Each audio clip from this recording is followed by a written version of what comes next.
Doctor Baba Saheb Ambedkar open university.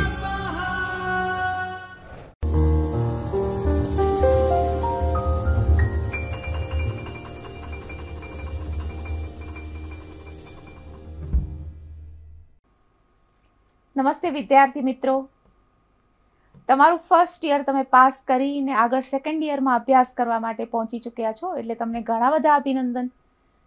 First યરનો અભ્યાસ જે પૂરો કરીને આવ્યા છો, આના પહેલાંનો એક એકમનો આપણે વ્યાખ્યાન ખંડ તૈયાર કરેલો હતો કે સેકન્ડ યરમાં તમારો આખો અભ્યાસક્રમ કયા પ્રકારનો હશે। તમને ખ્યાલ છે કે તમે ફર્સ્ટ યરમાં 2 પેપરનો અભ્યાસ કર્યો હતો, એમાંથી બીજું પેપર હતું ભારતીય અર્થતંત્રનો પરિચય। આ પેપરમાં તમે શું શું અભ્યાસ કરેલો હતો કે તો ભારતની એગ્રીકલ્ચર વિશે જાણ્યું, ભારતના ઉદ્યોગો વિશે જાણ્યું, અથવા તો કહી તો ભારતનું સમગ્ર અર્થતંત્ર છે એના પાસાઓનો પ્રાથમિક પરિચય તમે લીધો। હવે આ અભ્યાસ કરતા હોઈએ ત્યારે આપણા મનમાં એવો પ્રશ્ન જરૂરથી ઉઠે કે ગુજરાતની ખેતી કેવી હશે, ગુજરાતના ઉદ્યોગોનું શું?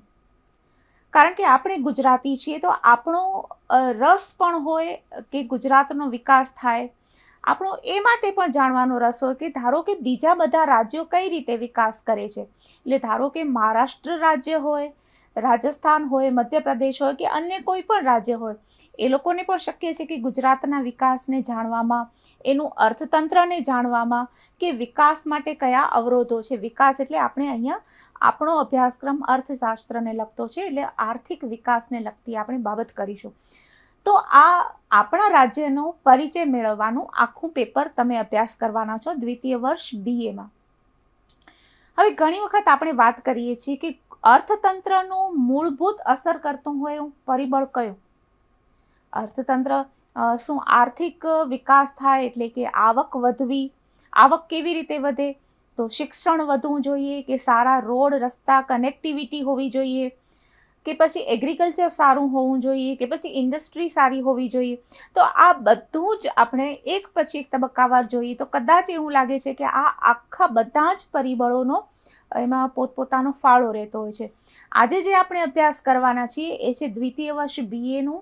જો અર્થશાસ્ત્રમાં તમે મુખ્ય વિષય કે ગૌણ વિષય તરીકે તમે અર્થશાસ્ત્ર પસંદ કરેલું હોય તો પેપર 4 જેનો કોડ આવે છે 204 ECOM અથવા તો એટલે કે મુખ્ય વિષય મેઇન અને સબસિડરી એટલે ગૌણ વિષય સહાયક વિષયમાં ECOS 204 એ તમારું આ પેપર છે। અને ગુજરાતનું અર્થતંત્ર પેપર 4 જેનું નામ છે ગુજરાતનું અર્થતંત્ર, એનું પહેલું એકમ છે પ્રાદેશિક અર્થશાસ્ત્ર। હવે આ જે એકમ છે એને આપણે પ્રાદેશિક અર્થશાસ્ત્રનો જે આપણે અભ્યાસ કરવાના છીએ એને આપણે 2 ભાગમાં પાર્ટ કર્યા છે। આ જે પહેલું એકમ છે એનો ભાગ પહેલો છે, એટલે આપણે જોઈએ તો આમાં આગળ આપણે શેનો અભ્યાસ કરવાના છીએ। તો આ જે વ્યાખ્યાન ખંડ છે એમાં તમે જોઈ શકશો કે સૌથી પહેલાં તો પ્રાદેશિક અર્થશાસ્ત્ર એટલે શું? હવે જરૂરી છે કે આપણે ગુજરાતનું અર્થશાસ્ત્ર અલગથી ભણીએ આપણે, કારણ કે ધારો કે આપણે આખા દેશનું અર્થશાસ્ત્ર તો ભણ્યા, ભારતનું અર્થશાસ્ત્ર તો અભ્યાસ કર્યો, પછી ફરીથી શું ગુજરાતનું અર્થશાસ્ત્ર અલગથી અભ્યાસ કરવાની જરૂર છે? શા માટે એવું જરૂર હોઈ શકે? પછી એનો આ ખંડની રૂપરેખામાં આપણે એ પણ અભ્યાસ કરશું પ્રાદેશિક અર્થશાસ્ત્રના અભ્યાસનું મહત્વ। આપણે જે હમણાં ચર્ચા કરી કે શા માટે અલગથી કોઈ પણ પ્રદેશના અર્થતંત્રનો અભ્યાસ કરવો જોઈએ, કારણ કે જો આપણે એમ કહેતા હોઈએ કે એક વ્યક્તિની માંગ, બીજી વ્યક્તિની માંગ, બધી જ વ્યક્તિની માંગ, તો પછી એ રીતે અલગથી કોઈ પણ પ્રદેશનો અર્થશાસ્ત્ર ભણવાની શું જરૂર? જો માંગનો નિયમ વસ્તુની કિંમત વધતા વસ્તુની માંગ ઘટે છે, જો દરેક જગ્યાએ સરખો રહેતો હોય તો શા માટે આપણે કોઈ પણ પ્રદેશનું અર્થશાસ્ત્ર અલગથી અભ્યાસ કરવો જોઈએ? આ બધા પ્રશ્નોનો આપણને જવાબ અહીંયા મળવાનો છે। અને પછી આપણે જે અભ્યાસ કરવાના છીએ એ છે પ્રદેશના જુદા જુદા પ્રકારો કે કયા કયા પ્રકારનો પ્રદેશ હોય। હવે દાખલા તરીકે ગુજરાતનો વિચાર કરો તમે, ગુજરાત કયા પ્રકારનો પ્રદેશ છે? આપણે એને કહી શકીએ કયા પ્રકારનો પ્રદેશ છે? અર્થતંત્રની દ્રષ્ટિએ જોઈ શકીએ તો ભારત ગણરાજ્યનું એક રાજ્ય છે, પછી કૃષિ પણ અહીંયા થાય છે, અહીંયા ઉદ્યોગો પણ છે, અહીંયા ઇન્ફ્રાસ્ટ્રક્ચર પણ છે, ગુજરાતની પ્રજા વેપાર પણ કરે છે. તો આ ઘણા બધા પ્રકારો અથવા તો પેટા પ્રકારો હોઈ શકે છે. તો પ્રદેશના અભ્યાસ કરવામાં આવે છે. બીજું આપણે જોઈએ તો આ એકમ આપણે શા માટે અભ્યાસ કરીએ છીએ? આ એકમનો અભ્યાસ કર્યા પછી આપણને કઈ બાબતોની જાણકારી મળશે? તો તમે જોઈ શકો છો કે આ વ્યાખ્યાન ખંડના અભ્યાસ પછી પ્રાદેશિક અર્થશાસ્ત્ર એટલે શું એ તમે સમજી શકશો અને સમજાવી શકશો. આપણને સાચી સમજ ત્યારે જ પડી કહેવાય કે જ્યારે જે કોન્સેપ્ટ, જે વિગત આપણે સમજ્યા છીએ એ બીજાને સમજાવી શકીએ. તો પ્રાદેશિક અર્થશાસ્ત્ર એટલે શું એ આપણે સમજાવી શકીએ. તો પ્રાદેશિક અને બીજું અર્થશાસ્ત્ર, આ બે બાબતો છે એના વિશે તમે સમજી શકશો. પ્રાદેશિક અર્થશાસ્ત્રના અભ્યાસનું મહત્વ સમજાવી શકશો કે પ્રાદેશિક, જેમ હમણાં આપણે ચર્ચા કરી, આપણા મનમાં એવા પ્રશ્નો ઉઠ્યા છે કે શા માટે કોઈ પ્રદેશનો અલગથી અભ્યાસ કરવો જોઈએ. આપણે એક ઉદાહરણ લઈ શકીએ કે આપણે તો ગુજરાતનું અર્થતંત્ર અભ્યાસમાં લીધું છે કારણ કે આપણે ગુજરાતમાં રહીએ છીએ. આપણો એમાં રસ છે કે જે પ્રદેશમાં, જે સ્થાને આપણે રહીએ છીએ તેનું અર્થતંત્ર આપણે જાણીએ. તો શું આપણે પૂર્વ ભારતના જે રાજ્યો છે એ લોકોનું અર્થતંત્ર અલગ હોય? સ્વાભાવિક છે અલગ હોય. તમે ચોક્કસ વિચારી શકશો કે જ્યારે આપણે ભારત આખાના અર્થતંત્રનો વિચાર કરીએ છીએ તે સમયે ગુજરાતનું અર્થતંત્ર અને પૂર્વ ભારતના રાજ્યોનું અર્થતંત્ર બેનો જનરલ અભ્યાસ કરીએ છીએ. પણ હકીકતમાં એ પહાડી વિસ્તાર, જ્યાં ચેરાપુંજી, વિશ્વનો સૌથી વધુ વરસાદ પડતો હોય તેવો વિસ્તાર, બીજી બાજુ કચ્છ, રાજસ્થાન, જ્યાં વરસાદ બિલકુલ ઓછો પડતો હોય તેવો વિસ્તાર, તો સ્વાભાવિકપણે બંને પ્રદેશોનું અર્થતંત્ર અલગ હોય છે. તો સમજી શકશો કે આ પ્રાદેશિક અર્થશાસ્ત્રના અભ્યાસનું મહત્વ કેટલું વધી જાય છે. એના એક પછી એક મુદ્દા આપણે તબક્કાવાર જોઈશું. નેક્સ્ટ આપણે જોવાના છીએ કે પ્રદેશના જુદા જુદા પ્રકારોનો પરિચય મેળવી શકશો. તમને ખ્યાલ છે કે પ્રદેશના જુદા જુદા પ્રકારો હોય છે. બધા જ પ્રદેશો એક સરખા નથી હોતા. ખાસ કરીને તમે વિચાર કરો કે ભારત દેશની ભૌગોલિક જેટલી વિવિધતાઓ છે, સાંસ્કૃતિક વિવિધતાઓ છે, એના કારણે કોઈ પણ પ્રદેશનું આપણે એક રીતે જોવા જોઈએ તો ભારતનો જે ક્ષેત્રફળ, ભૌગોલિક વિસ્તાર છે, એરિયા છે, એ કદાચ બીજા ઘણા બધા દેશો કરતાં નાનો છે.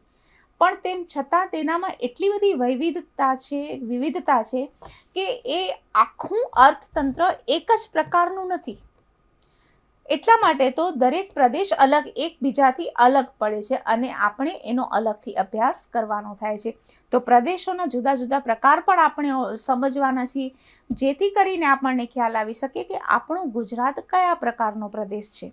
જો હવે આગળ જોઈએ તો પ્રાદેશિક અર્થશાસ્ત્ર એટલે શું, તે આપણો સૌથી પહેલો પ્રશ્ન છે કે અર્થશાસ્ત્ર આપણે સમજીએ છીએ સમગ્રલક્ષી અર્થશાસ્ત્ર, એકમલક્ષી અર્થશાસ્ત્ર, કૃષિ એટલે એગ્રીકલ્ચરનું ઇકોનોમિક્સ, ઇન્ડસ્ટ્રીનું ઇકોનોમિક્સ. તો આ પ્રાદેશિક, રિજનલ ઇકોનોમિક્સ, રાઈટ, પ્રદેશનો અભ્યાસ કરતું અર્થશાસ્ત્ર. અથવા તો તમે બીજી બધી વ્યાખ્યાઓ કઈ રીતે જોઈ. હવે આમાં એક વખત ધ્યાન આપો કે પ્રાદેશિક આર્થિક સમસ્યાઓનો અભ્યાસ કરતું શાસ્ત્ર એટલે અર્થશાસ્ત્ર. ગુજરાતની આર્થિક સમસ્યા કઈ છે? ગુજરાતમાં ધારો કે બેરોજગારી, ગરીબી, ઉત્પાદનમાં વધારો, ઘટાડો, આવકની અસમાનતા, જે અર્થતંત્રને લગતી સમસ્યાઓ છે તે પ્રદેશની આર્થિક સમસ્યાઓનો અભ્યાસ કરતું શાસ્ત્ર એટલે અર્થશાસ્ત્ર. હવે જુઓ, હોર્સ્ટ સિબર્ટ કહે છે, શું કહે છે? Regional economics as the study of humans economic behaviour in space. એટલે કે સ્વાભાવિક છે, જેમ આપણે હ્યુમન બિહેવિયર, કોઈ પણ પ્રદેશના લોકો પોતાની જરૂરિયાત સંતોષવા માટે કયા પ્રકારનું વર્તન કરે છે. હવે સ્વાભાવિક છે કે વરસાદ ઓછો પડ્યો, એક્ઝામ્પલ આપણે આપીએ તો ઉત્તર ભારતના લોકો, દાખલા તરીકે પશ્ચિમ બંગાળના લોકો છે, એ લોકો વરસાદ ઓછો પડે તો કયા પ્રકારનું બિહેવિયર કરશે? ગુજરાતના લોકો વરસાદ ઓછો પડે તો કયા પ્રકારનું બિહેવિયર કરશે? ગુજરાતમાં પણ દક્ષિણ ગુજરાતના લોકોનું વર્તન કેવું હશે? વર્તન કેવું હશે એટલા માટે એનો મતલબ કે એ લોકો ઓછા વરસાદને કારણે પોતાની જરૂરિયાતો કઈ રીતે સંતોષી શકે?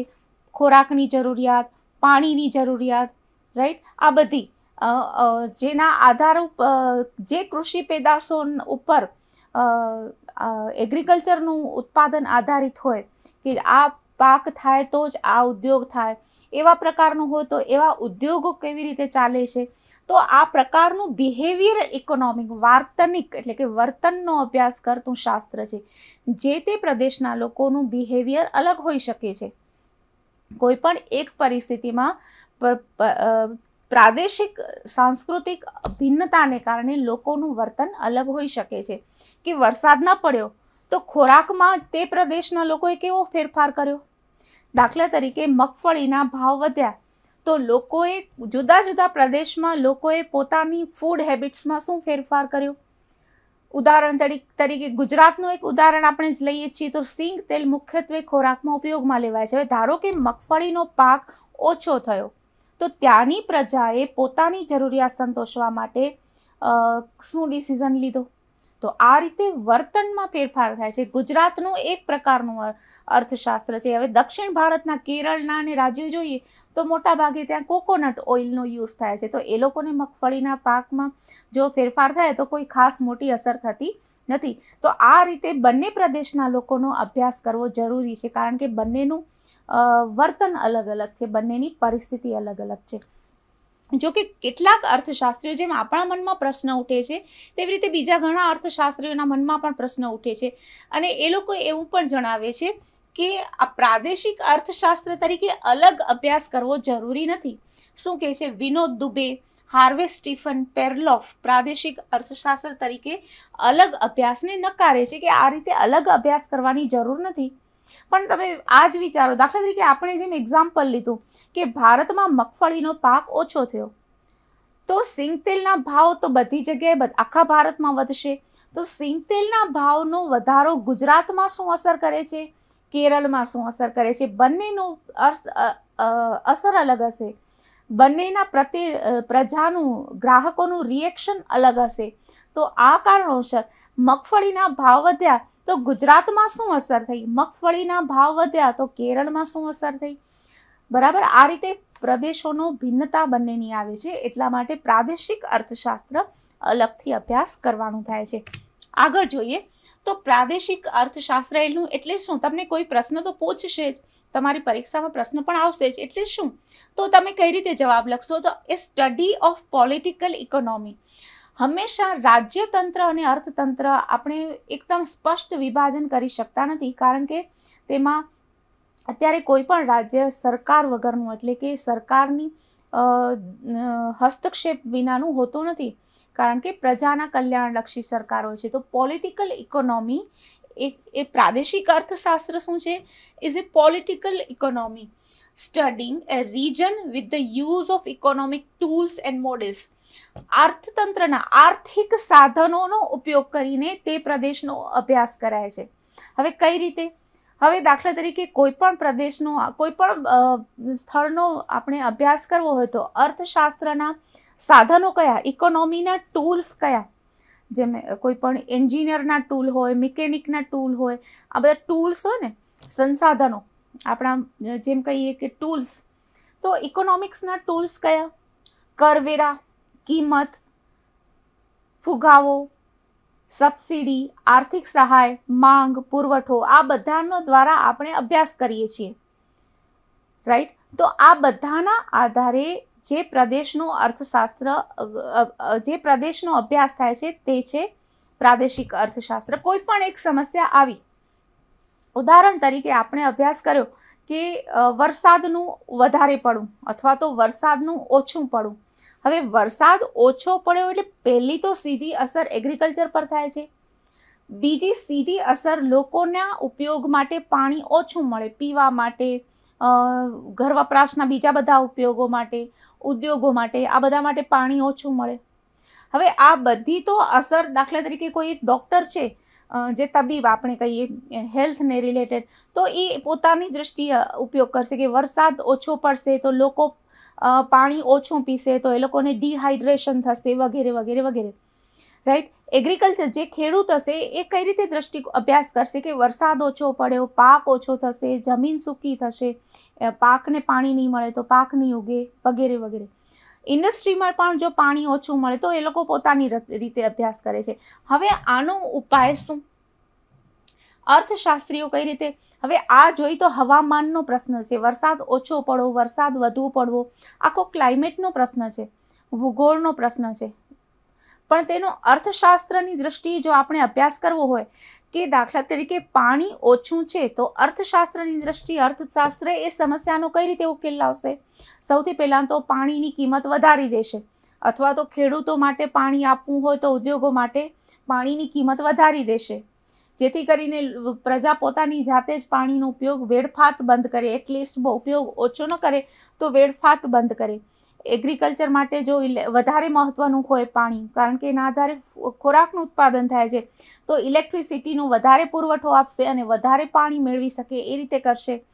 જો કોઈ પાણીનો વેડફાટ કરતું હશે તો દુકાળ હોવા છતાં તો એના ઉપર ટેક્સ લગાવશે, પેનલ્ટી લગાવશે. આ બધા અર્થશાસ્ત્રના સંસાધનો છે કે કોઈ સારું કામ કરતું હશે, પાણી બચાવતો હશે કોઈ ઉદ્યોગ, તો એને સહાય આપશે, પ્રોત્સાહન આપશે, સબસિડી આપશે.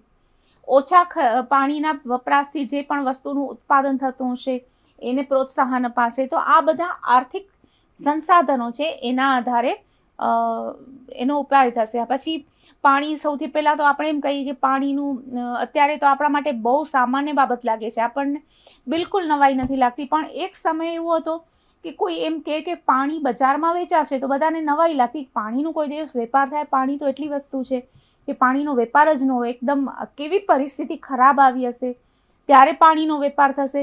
પણ હકીકતમાં આપણે જોઈએ તો અત્યારે આપણે પાણી ખરીદીએ જ છીએ, પછી એ પાણીની બોટલ હોય કે પાણી ઘરે આપણે બહારથી પાણી ખરીદતા હોઈએ, મિનરલ વોટર કે ઘરે પાણી શુદ્ધ કરવા માટે રાખેલા મશીન્સ, તો પાણી અથવા તો નગરપાલિકાનું જે પાણી આવતું હોય એના માટે પણ આપણે ભલે નાની એવી રકમ પણ બિલ તરીકે ચૂકવીએ છીએ, તો પાણી આપણે ખરીદીએ જ છીએ. તો આ સમય એવો આવ્યો છે કે એ અર્થશાસ્ત્રને લગતો છે, કારણ કે આપણે એના માટે કિંમત ચૂકવીએ છીએ. પાણીનો વેડફાટ ન થાય એટલા માટે આપણે કિંમત ચૂકવીએ. જેમ પછી વેડફાટ તો પણ થાય છે, તો શું કરું? તો એના ઉપર મીટર, જેમ ઇલેક્ટ્રિસિટીના મીટર લગાવેલા હોય છે તો પાણીના ઉપયોગ માટે પણ મીટર લગાવીએ. તો કહેવાનો પર્પઝ છે કે કોઈ એક અછત છે, ઓછો વરસાદ પડ્યો, તેના કારણે અર્થશાસ્ત્ર શું ઉપયોગમાં લેશે? અર્થશાસ્ત્ર શું કરશે? પાણીની કિંમત વધારી દેવાની, તો પાણીનો વેડફાટ અટકે. તો કોઈ એન્જિનિયર હશે તો એમ કહેશે કે આ ટપકતો નળ છે, એ બધાને રિપેર કરવા જોઈએ.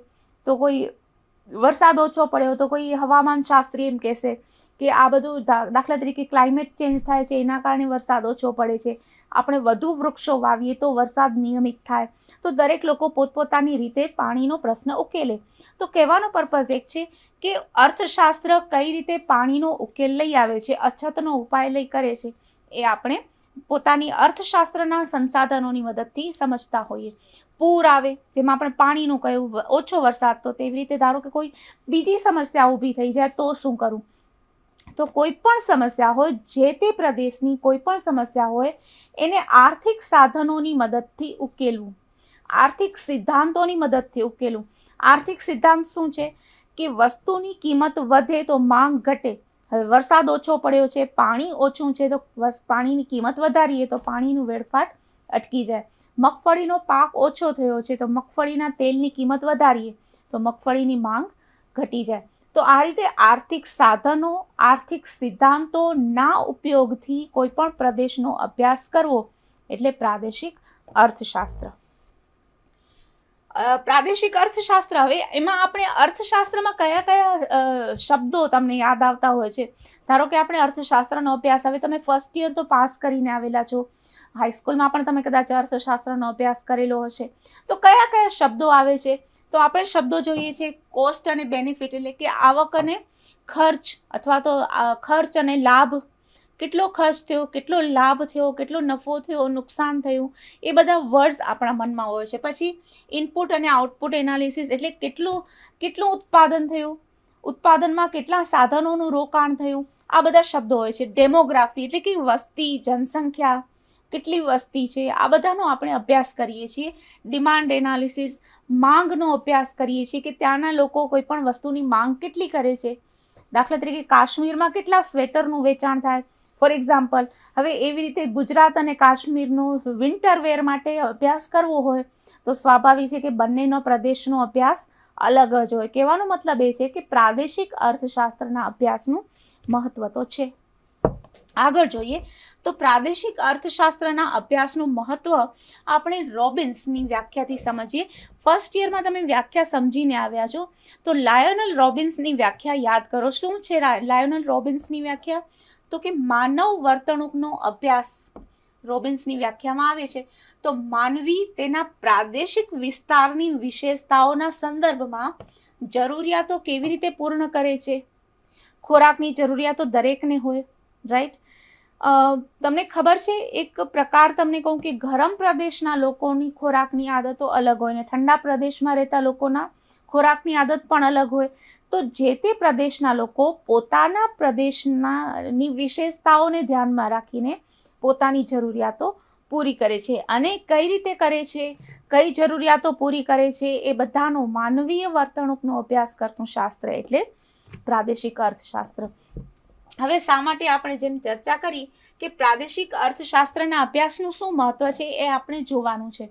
તો એક તો સૌથી પહેલાં તો ભૌગોલિક તફાવતો છે, એ આપણે બહુ જ ચર્ચા કરી કે ભૂગોળ અલગ છે. જેમ આપણે પૂર્વ ભારત અને ઉત્તર ભારતનો પશ્ચિમ ભારતનો અભ્યાસ ન કરી શકીએ, એક સાથે અભ્યાસ તો કરી શકીએ પણ બંને અલગ છે એટલે તફાવતો છે. એટલે સ્વાભાવિક છે કે બંનેનું અર્થશાસ્ત્ર અર્થતંત્ર અલગ હોય. તેવી રીતે રાજકીય અને વહીવટી ભિન્નતા. કેન્દ્ર સરકાર અને રાજ્ય સરકારમાં જો નીતિ વિષયક ભિન્નતા હોય, આ તો ભારતમાં કેન્દ્ર સરકારના નિર્ણયો અને કેટલાક એટલા માટે તો તમને ખ્યાલ છે કે ઘણી વખત તમે કોઈક બાબતો એવી જોઈ હશે કે કૃષિ પરના કરવેરા એગ્રીકલ્ચર ટેક્સીસ શા માટે એ બાબત રાજ્યો ઉપર છોડવામાં આવી છે.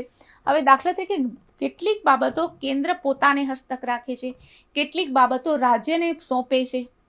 આપણું સમવાયતંત્રી અર્થતંત્ર છે. સમવાયતંત્રી એટલે રાજ્ય અને કેન્દ્ર બંનેના કાર્યો, ફરજો, આવકના સાધનો બંને સ્પષ્ટ રીતે વિભાજિત અને વ્યાખ્યાયિત કર્યા હોય. તેમાંથી અમુક બાબતો કેન્દ્ર પોતાના હાથમાં રાખે છે અને અમુક બાબતો રાજ્યને સોંપી દે છે કે આ બાબતમાં રાજ્ય જેમ નક્કી કરે તેમ. ઉદાહરણ તરીકે કઈ રીતે ભિન્ન પડે છે? હવે દાખલા તરીકે એગ્રીકલ્ચર ઉપરનો ટેક્સ તો બધા જ રાજ્યોમાં એક સરખી રીતે રાખી શકાય? તો ક્યાંક તો એગ્રીકલ્ચર સાવ આકાશી પદ્ધતિ હોય કારણ કે વરસાદ પડે તો જ ખેતી થાય, ક્યાંક 12 મહિના વહેતી નદી હોય તો એ રીતે ખેતી થાય. એટલે એક રાજ્યમાં ખેતી અને બીજા રાજ્યમાં ખેતી બંને પર જમીનમાંથી ઉપજ જે થતી હોય એક સરખી હોય નહીં. તો પંજાબમાં જે ખેતી થાય છે એના પરનો ટેક્સ અને અરુણાચલ પ્રદેશમાં જે ખેતી થાય એના ઉપરનો ટેક્સ કેવી રીતે એક જ હોઈ શકે? એટલે આ ભૌગોલિક તફાવતો અને એના કારણે રાજકીય અને વહીવટી ભિન્નતા, આ બધાને કારણે પ્રદેશના અલગથી અભ્યાસનું મહત્વ હોય છે. એટલા માટે જ આપણે ઘણી બધી કેટલીક સાંસ્કૃતિક ભિન્નતાઓ પણ હોય છે. જેમ વાત કરી આયોજિત વિકાસ માટે પ્લાન કરવો હોય, આપણે આયોજન કરવું હોય તો પણ એ પ્રદેશનો અભ્યાસ કરવાનો થાય. દાખલા તરીકે જે રાજ્યમાં શિક્ષણનું પ્રમાણ વધારે હોય એ માટે શિક્ષણ માટે કયા પ્રકારનું આયોજન કરવું, જે રાજ્યમાં શિક્ષણનું પ્રમાણ ઓછું હોય એના માટેનું આયોજન અલગ હોય, જે રાજ્યમાં આવકની અસમાનતા, ગરીબી અને અમીરી વચ્ચેનો ગેપ વધારે હોય એ લોકો માટેનું આયોજન અલગ હોય. આ રીતે આપણે અલગ અલગ આયોજન માટે પણ આપણે અલગથી પ્રદેશનો અભ્યાસ કરવાનું થાય. પર્યાવરણીય જાળવણી માટે આ તો મેઇન મુદ્દો, જે ભૌગોલિક તફાવતોની બાબત કરી તેવી જ રીતે પર્યાવરણીય બાબતો કે પર્યાવરણની પરિસ્થિતિ તો દરેક જગ્યાએ અલગ રહેવાની છે. એટલા માટે જો જાળવણી કરવી હોય તો દરેક પ્રદેશની પોતાની વિશેષતાઓને આધારે એ તૈયાર કરવું પડશે અને એટલા માટે પ્રદેશનો અલગથી અભ્યાસ કરવો જરૂરી બને છે. પછી તો પ્રાદેશિક અર્થશાસ્ત્રના અભ્યાસનું મહત્વ કન્ટિન્યુ રાખીએ છીએ. છઠ્ઠો મુદ્દો છે માંગની આગાહી માટે. જેમ આપણે કહ્યું કે માત્ર નીતિ નિર્માણ માટે અથવા તો સરકાર માટે જ આ બધો અલગથી અભ્યાસ કરવાનો જરૂર નથી, પણ પ્રાદેશિક અભ્યાસ કોઈ એક ઉદ્યોગો માટે પણ જરૂરી છે. જેમ આપણે વાત કરી કે સ્વેટરનું ઉત્પાદન કરતી એક ફેક્ટરી અથવા તો વિન્ટર વેરનું ઉત્પાદન કરતી એક ફેક્ટરી છે, એ આખા ભારતમાં એક જ પોલિસી સાથે પોતાનું વેચાણ કરી શકશે? નહીં કરી શકે. તેવી જ રીતે પંજાબમાં જે રીતે લોકોની રહેણી કરણી છે, દક્ષિણ ભારતના લોકોની જે રીતે રહેણી કરણી છે, આ દરેક જગ્યાએ લોકોની ભિન્ન ભિન્ન પરિસ્થિતિ અને માંગ હોય છે. એના કારણે જો કોઈ પણ ઉદ્યોગ પોતાની વસ્તુનું ઉત્પાદન અને વેચાણ કરવા ઈચ્છે તો એ પ્રદેશમાં વેચાણ શરૂ કરતાં પહેલાં માંગની આગાહી કરે છે. એ માટે પણ પ્રદેશનો અભ્યાસ જરૂરી હોય છે.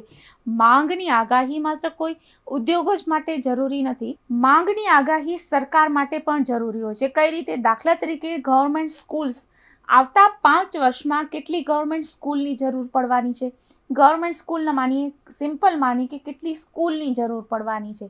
આવતા 5 વર્ષમાં કેટલી હોસ્પિટલોની જરૂર પડવાની છે. આ બધી માંગની આગાહી છે. તો આ રીતે આગાહી કરવા માટે પણ જે તે પ્રદેશનો અભ્યાસ કરવો પડે છે. ઉદાહરણ બીજું પણ લઈ શકીએ કે ભારતની રીતે જોઈએ તો ઘણા પ્રદેશો સરહદની નજીક, સરહદી વિવાદોને કારણે એ વિશેષ એના માટે એ પોતાનું ધ્યાન ખેંચે છે આપણી પાસે. તો આ પ્રદેશોનો જે અભ્યાસ થતો હોય જ્યાં સરહદ ન સ્પર્શ કરતી હોય બીજા દેશની, એ પ્રદેશનો અભ્યાસ અને જ્યાં સરહદી વિસ્તાર આવેલો છે એ પ્રદેશનો અભ્યાસ અલગ બની શકે. તો આ બધા કારણો છે ઉદ્યોગોના સ્થાનીકરણ માટે. હવે ઉદ્યોગ શરૂ કરવો હોય, આ ખાસ એક આર્થિક દ્રષ્ટિએ પણ મહત્વનું કારણ બને છે કે કોઈ પણ એક ઉદ્યોગ અને પ્રોડક્શન શરૂ કરવું હોય, દાખલા તરીકે કોઈ કેમિકલ્સ છે, એ કલર છે, પેઇન્ટ છે, જે દિવાલ ઉપર ધારો કે આપણે પેઇન્ટ કરવાનો છે એનું પ્રોડક્શન કરવું હોય, પછી અથવા તો ટેક્સટાઇલ ઇન્ડસ્ટ્રી શરૂ કરવાની હોય, કંઈ પણ કરવાનું હોય, અથવા તો ધારો કે રોકેટ બનાવવાનું હોય, સાયન્ટિસ્ટ કંઈ પણ XYZ, તો કોઈ પણ પ્રદેશમાં ગમે ત્યાં ઉત્પાદન કરી શકાય. અત્યારે વિજ્ઞાન ઘણું વિકસી ચૂક્યું છે, પણ તેમ છતાં કહેવાનો પર્પઝ એ છે કે કયા પ્રદેશમાંથી કાચો માલ ઇઝીલી મળી શકે છે, કુદરતી કાચો માલ ક્યાંથી મળી શકે છે એ પણ જોવું જોઈએ. હવે ઉદાહરણ તરીકે રોકેટ લોન્ચ કરવાનું હોય તો તેમાં આકાશ અને આસપાસનું વાતાવરણ શુદ્ધ જોઈએ, એવું વાતાવરણ હોવું જોઈએ, તો ત્યાં આપણે રોકેટ લોન્ચ કરી શકાય. તો એ બધી દ્રષ્ટિ, વૈજ્ઞાનિક દૃષ્ટિકોણના આધારે પણ પ્રદેશનો અલગ અલગ અભ્યાસ જરૂરી બને છે. તો આ રીતે આપણે જોઈએ તો પ્રાદેશિક અર્થશાસ્ત્રના અભ્યાસનું મહત્વ તો છે જ. આના ઉપરાંત તમને પણ કોઈ પોઈન્ટ યાદ આવે તો જરૂરથી તમે જણાવી શકો અને એ લખી પણ શકો. આ આખા જવાબમાં તમે તમારી રીતે પણ પોઈન્ટ ઉમેરી શકો છો. હવે જેમ આપણે વાત કરી હતી કે પ્રદેશના પ્રકારો, તો પ્રદેશના કયા કયા પ્રકારો પાડી શકાય? હવે પ્રદેશના પ્રકારો પાડવા એટલે કઈ રીતે પાડવા? તો સૌથી પહેલાં તો આપણે ભૌગોલિક તફાવતના આધારે પ્રદેશ પાડીએ છીએ. રણ પ્રદેશ, મેદાની પ્રદેશ, પર્વતીય પ્રદેશ, આ રીતે આપણે પ્રદેશના આધારે, ભૌગોલિક તફાવતના આધારે પ્રદેશોના પ્રકાર પાડીએ છીએ. કારણ કે પર્વતીય વિસ્તારનું જે અર્થતંત્ર હશે એ મેદાની પ્રદેશોના અર્થતંત્ર કરતાં અલગ જ હોવાનું. રણ પ્રદેશ, દરિયાઈ પ્રદેશ, આ બધાનું અર્થતંત્ર અલગ જ હોવાનું. આર્થિક પદ્ધતિઓની ભિન્નતાને આધારે, યસ, તમને ખબર હશે અથવા તો તમને નેક્સ્ટ આગળ અભ્યાસમાં આવશે કે આર્થિક પદ્ધતિઓ અલગ અલગ હોય છે. મૂડીવાદ, સમાજવાદ, રાઈટ, મિશ્ર અર્થતંત્ર, આ બધી આર્થિક પદ્ધતિઓ છે. હવે કોઈ એક પ્રદેશમાં એક આપણે એવી ધારણા કરીએ કે બે પ્રદેશ છે, બેનો ભૌગોલિક પ્રકાર એક જ સરખો છે, બંને એક સરખા ભૂગોળવાળા છે, સરખો વરસાદ પડે છે, સરખા મેદાનો છે, સરખા પર્વતો છે. તેમ છતાં એક પ્રદેશ છે એ મૂડીવાદી અર્થતંત્ર ધરાવે છે, બીજો દેશ છે એ સમાજવાદી અર્થતંત્ર ધરાવે છે. તો પણ બંને પ્રદેશનો અભ્યાસ અલગ અલગ કરવાનો થશે, કારણ કે એ લોકોએ આર્થિક પદ્ધતિ અલગ અલગ અપનાવી છે. હવે સમાજવાદ અને મૂડીવાદ એટલે તમારા અભ્યાસક્રમમાં હોય તો તેમ છતાં તેમને તમે ગૂગલ પર સર્ચ કરીને પણ અભ્યાસ કરી શકશો. એ આ તમારું એક હું હોમવર્ક તરીકે આપું છું, જે તમને દર વખતે ડુ ઇટ યોર સેલ્ફ DIYમાં આપું છું. આ તમને એક નાનું એવું હોમવર્ક આપું કે મૂડીવાદ, જેને આપણે કેપિટલિઝમ કહીએ છીએ, સમાજવાદ, એને બે રીતે કમ્યુનિઝમ પણ કહેવાય અને સોશિયાલિઝમ, એ બંનેનો તફાવત તો છે પણ તમે સર્ચ કરજો. અને મિશ્ર અર્થતંત્ર, મિક્સ ઇકોનોમી, તો આ 3 વર્ષ ધ્યાનમાં રાખીને સર્ચ કરજો. અને એ આર્થિક ભિન્નતાઓને કારણે લોકો પોતાની જરૂરિયાતો કેવી રીતે પૂરી કરે છે એ પણ અભ્યાસ થાય છે અને એ રીતે પ્રદેશનો પ્રકાર પડે છે. જનસાંખ્યિકી વિગતોને આધારે પ્રદેશ કઈ રીતે અલગ પડે? જનસાંખ્યિકી વિગતો. જનસાંખ્યિકી વિગતો એટલે વસ્તી વિષયક માહિતી. કઈ રીતે કે કોઈ પ્રદેશમાં ગીચ વસ્તી હોય તો ત્યાંની આર્થિક સમસ્યાઓ એક પ્રકારની હોય. કોઈ પ્રદેશમાં પાંખી વસ્તી હોય, વસ્તી ઘનત્વ એટલે કે પોપ્યુલેશન ડેન્સિટી ન હોય, તો તે પ્રદેશની આર્થિક સમસ્યાઓ અલગ હોય. હવે ઉદાહરણ તમને કહી શકું કે કોઈ એક એવો પ્રદેશ હોય કે જેમાં વસ્તી પાંખી હોય, કારણ કે ભૌગોલિક હાડમારીઓને કારણે ત્યાં વસ્તી એટલી બધી ન હોય, લોકો રહેવાનું પસંદ ન કરતા હોય. એવો કોઈ પ્રદેશ હોય કે જ્યાં સતત વરસાદ અતિશય પડતો હોય અથવા તો સાવ ઓછો પડતો હોય, કોઈ પણ કારણોસર જે લોકોને રહેવા લાયક ન હોય એવો પ્રદેશ હોય. પણ કુદરતી, હવે ધારો કે એવી પરિસ્થિતિ હોય કે ત્યાં વિદેશી પ્રદેશ સાથે જોડાયેલો છે, એટલે કે સરહદ આવેલી છે દેશની, અને બહુ વિવાદાસ્પદ સરહદ છે, અશાંત સરહદ છે, તો પાંખી વસ્તી હોવા છતાં ત્યાં પ્રજાનો વસવાટ વધે, વસ્તી વધે, એના માટે શું કરવું જોઈએ? તો ત્યાં અર્થતંત્રનો ઉપયોગ કરવાનો, ત્યાં વધારે ઉદ્યોગો સ્થાપવામાં આવે. તો તેવા ઉદ્યોગો સ્થાપવા માટે એ લોકોને આર્થિક પ્રોત્સાહન આપવામાં આવે, કરવેરામાં છૂટછાટ આપવામાં આવે. આ બધું કરી શકાય છે કે જેના કારણે જે તે પ્રદેશના વિકાસને શક્યતાઓ વધે છે. તો ભૌગોલિક તફાવત છે કે પછી આર્થિક પદ્ધતિ છે કે પછી જનસાંખ્યિકી માહિતી છે, આ બધાને આધારે આપણે પ્રદેશના પ્રકારો પાડી શકીએ છીએ. અગેઇન આમાં તમારા તરફથી પણ કંઈ વધારો અથવા તો સુધારો સૂચવી શકાય. તમે પણ કોઈ પોઈન્ટ એડ કરી શકો અને બધાને એ જણાવજો પણ ખરા, જેથી કરીને આપણે દરેકને એનો લાભ આપી શકીએ. હવે આ દરેક બાબતનું છે એક વસ્તુ ખાસ ધ્યાનમાં રાખજો કે આપણે જ્યાં પણથી આપણે માહિતી લીધી હોય એનો સોર્સ આપણે સાભાર આપણે નોંધવો જોઈએ. તો આ જે છે એ ઉત્કલ યુનિવર્સિટીમાં પણ અભ્યાસક્રમ ચાલે છે રિજનલ ઇકોનોમિક્સનો, એમાંથી પણ આપણે ઘણા પોઈન્ટ્સ આપણે લીધેલા છે. તો આપણે એમનો પણ આભાર માની કે એમ લોકોએ પોતાની વિગતો ઓનલાઈન મૂકેલી છે. સુમન કલ્યાણ ચક્રવર્તી, ઉત્કલ યુનિવર્સિટી ભુવનેશ્વરના માંથી આપણે વિગતો લીધેલી છે અને ગુજરાતના સંદર્ભમાં આપણે એનો થોડો ઉપયોગ પણ કરેલો છે. હવે તમે મારી સાથે ચર્ચા કરો છો અથવા તો કરવા ઈચ્છો છો તો તમે મારો સંપર્ક પણ કરી શકો. તો મારો ઈમેલ આઈડી નોંધી લેશો. મારા 2 ઈમેલ આઈડી આપું છું, એટલે ફરી તમે યોગ્ય રીતે તમારો સંદેશ મારી સુધી પહોંચાડી શકો. મારું ઈમેલ આઈડી છે kruti.chhaya@baou.edu.in. અહીંયા જો ડોટ મૂકવાની જગ્યા ભૂલાય નહીં અને ડોટ મૂકવાનું પણ ન ભૂલાય. બીજું મારું ઈમેલ આઈડી છે kruti.chhaya@yahoo.co.in. અહીંયા છેલ્લે .co.in આવે છે. એ બંનેમાંથી કોઈ પણ ઈમેલ આઈડી પર મને જરૂરથી તમે જણાવી શકો. મારા બ્લોગમાં પણ તમે તમારી કોમેન્ટ્સ મૂકી શકો. હવે એ રીતે પણ મારો સંપર્ક કરી શકો અને જે રીતે તમને યોગ્ય લાગે તમારા વિચારો મારા સુધી પહોંચાડો અને હું પણ તમને ચોક્કસથી રિપ્લાય આપીશ કે જેથી કરીને આપણે ફરીથી આ વિષયનો આપણો અભ્યાસ આપણે વધુ સમૃદ્ધ બનાવી શકીએ. તો આપણે શરૂઆતમાં વાત કરી હતી કે આપણે આ વ્યાખ્યાન ખંડના અભ્યાસ પછી આપણે એ રીતે જાણી શકશું કે પ્રાદેશિક અર્થશાસ્ત્ર એટલે શું, પ્રદેશના પ્રકારો કયા કયા હોય છે અને પ્રાદેશિક અર્થશાસ્ત્રનો અભ્યાસ શા માટે કરવો જોઈએ. તો તમે લાગે છે તમે આ પોઈન્ટ તમને ક્લિયર થયો છે? જો થયો હોય તો ઘણું બધું સારું, અને કદાચ વધારે સમજવાની ઈચ્છા હોય, જરૂર હોય, તો મેં તમને જે મારા સંપર્કની વિગતો આપી એના ઉપર તમે મને જરૂરથી સંપર્ક કરજો. ત્યાં સુધીનો સમય તમારો ઘણો જ આનંદદાયક અને સ્વાસ્થ્યપ્રદ રહે તેવી શુભેચ્છાઓ. નમસ્તે. स्वाध्यायः